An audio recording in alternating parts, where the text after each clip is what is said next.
اعوذ باللہ من الشیطان الرجیم بسم اللہ الرحمن الرحیم۔ السلام علیکم ناظرین، آج کی ویڈیو میں ہم سلطان صلاح الدین ایوبی کی ہسٹری بیان کریں گے۔ سلطان الملک الناصر صلاح الدین یوسف اول امیر انجم الدین ایوب کا بیٹا 532 ہجری 1138 عیسوی کو تکریت کے مقام پر پیدا ہوئے۔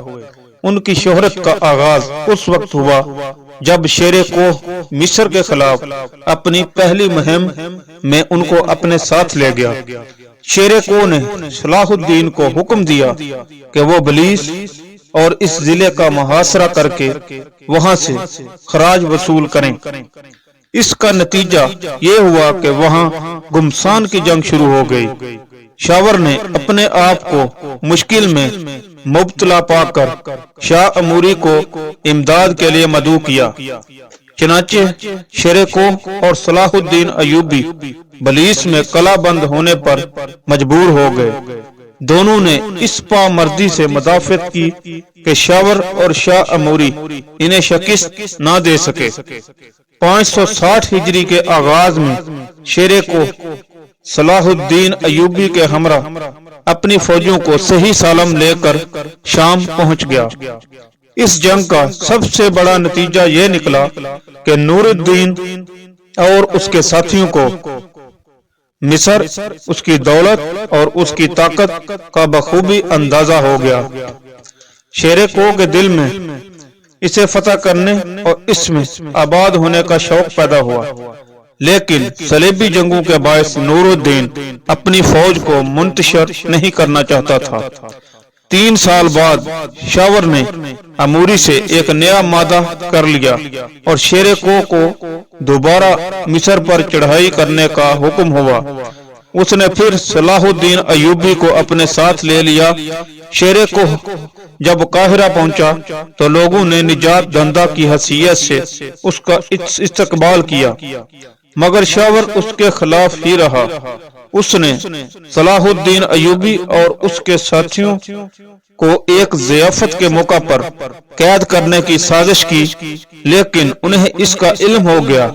صلاح الدین ایوبی نے شاور سے بدلہ لینے کی ٹھانی اور ایک دن جب شاور گھوڑے پر تنہا سفر کر رہا تھا تو صلاح الدین ایوبی نے اسے قتل کر دیا۔ خلیفہ کو اپنے ظالم وزیر سے نجات حاصل ہوئی اور وہ خوش ہو گیا۔ اس نے شیر کوہ کو اپنا وزیر مقرر کر دیا، لیکن 2 مہینے بعد شیر کوہ کا انتقال ہو گیا تو خلیفہ نے صلاح الدین ایوبی کی نیک فطرت کے باعث انہیں اپنے خط میں الملک الناصر کا خطاب دے کر ان کو وزیر مقرر کر دیا، لیکن سیاہ فام مخالفین محل میں سازشوں میں لگے رہے۔ فرنگیوں کو صلاح الدین ایوبی کی حکومت ایک آنکھ نہ باتی تھی اور بجا طور پر ان کو یروشلم کے لیے ایک خطرہ خیال کرتے تھے۔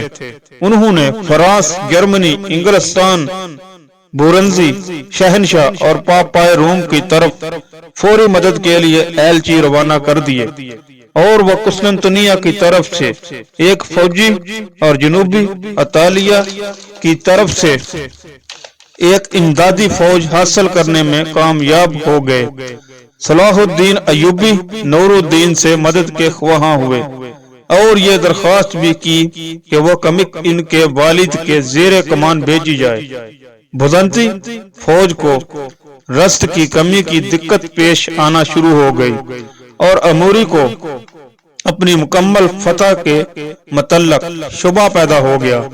اس لیے اس نے صلاح الدین ایوبی سے گفتگو کرنے اور ایک معقول رقم کے عوض مصالحت کرنا زیادہ مناسب سمجھا۔ اگلے سال صلاح الدین ایوبی نے فلسطین پر یلغار کی اور رملہ اور اشکلان تک پیش قدمی کر لی۔ اس سال وہ ایلات پر قبضہ کرنے میں کامیاب ہو گئے۔ دوسرے سال انہوں نے خطبہ جمعہ میں فاطمی خلیفہ کے نام کی جگہ عباسی خلیفہ کے نام کا اجرا کر کے نور الدین کی دیرینہ خواہش پوری کر دی۔ اس کے بعد بہت جلد خلیفہ العاضد فوت ہو گیا۔ نور الدین صلیبی فوجوں کے مقابلے کے لیے لشکر جمع کر چکا تھا کہ اچانک دمشق میں ایک شدید بیماری میں مبتلا ہو گیا اور چند دن بعد فوت ہو گیا۔ صلاح الدین ایوبی نے نور الدین کے کمسن بیٹے الملک الصالح اسماعیل کو بادشاہ تسلیم کر لیا اور خود حقیقہ کے نارمنو سے لڑنے میں مصروف ہو گئے۔ صلاح الدین ایوبی کو اس لڑائی میں بے شمار مال غنیمت ہاتھ آیا۔ نور الدین بھی وفات پا چکا تھا، لہذا صلاح الدین ایوبی بلا خوف و خطر وسیع اختیارات کے مالک تھے اور اپنی تمام توجہ اپنے نصب العین یعنی صلیبیوں کے خلاف جنگ میں صرف کر سکتے تھے۔ انہوں نے اپنے کام کی ابتدا شام سے کی۔ شام کے حالات مخدوش تھے اور مسلمانوں کا کوئی صحیح رہنما نہ تھا۔ ان حالات میں صلاح الدین ایوبی یہ سوچنے پر حق باجانب تھے کہ وہ شام میں اقتدار حاصل کر لیں۔ انہوں نے حلب پر صالح اسماعیل کا قبضہ رہنے دیا جو ان کو بے ضرر معلوم ہوتا تھا، اور حمات، حمص اور بلجک جو بغیر لڑائی کے ہی فتح ہو گئے تھے اپنے عزیزوں کو جگیر کے طور پر دے دیے۔ پھر خلیفہ نے ان کو مصر، سوڈان، فلسطین اور وسطی شام کی حکومت عطا کر دی۔ چنانچہ وہ سلطان الاسلام والمسلمین کہلوایا کرتے تھے۔ 573 ہجری میں وہ فوج کے ساتھ فلسطین آئے اور غزہ اور اسکلان کے علاقے فتح کر لیے۔ ہالڈوم چہارم کے ساتھ ان کا مقابلہ ہوا، لیکن صلاح الدین ایوبی کی نمایاں برتری کے پیش نظر اسے پیچھے ہٹنا پڑا۔ اس نے ارد گرد کے صلیبی جنگ آزماؤں کو اکٹھا کیا اور پھر جنگ میں آ دھمکا۔ رملہ کے قریب دونوں فوجوں کا مقابلہ ہوا اور عیسائیوں کا پلہ باری رہا۔ 576 ہجری 1180 عیسوی میں ہالڈون اور صلاح الدین ایوبی کے درمیان 2 سال کے لیے صلح کا مادہ ہوا۔ صلاح الدین ایوبی مسلم علاقوں میں بلا شرکت غیر سے قبضہ حاصل کرنے میں کوشاں رہے۔ انہوں نے چند سال شام کا باقی علاقہ فتح کرنے اور عراق پر اقتدار حاصل کرنے میں صرف کیے۔ 589 ہجری 1183 عیسوی میں صلاح الدین ایوبی اور ہالڈون پنجم کے درمیان 4 برس کے لیے ایک صلح نامہ طے ہو گیا۔ جلد ہی ہالڈون پنجم مر گیا اور بد امنی پھیل گئی۔ ریمنڈ کے دشمنوں نے صلاح الدین پر حملہ کرنے کا اسے مشورہ دیا تو اس نے ایسا ہی کیا، لیکن اسے شکست فاش ہوئی اور بادشاہ اور اس کے امراء کثیر تعداد میں گرفتار کر لیے گئے۔ صلاح الدین ایوبی نے بادشاہ کا دوستانہ استقبال کیا اور اس کا قلعہ تبریہ پر قبضہ ہو گیا۔ جس طرح جنگ قرون حمات کے بعد انہیں شام کی حکمرانی مل گئی تھی، اسی طرح حطین کی جنگ کے بعد ان کا فلسطین اور یروشلم پر قبضہ ہو گیا۔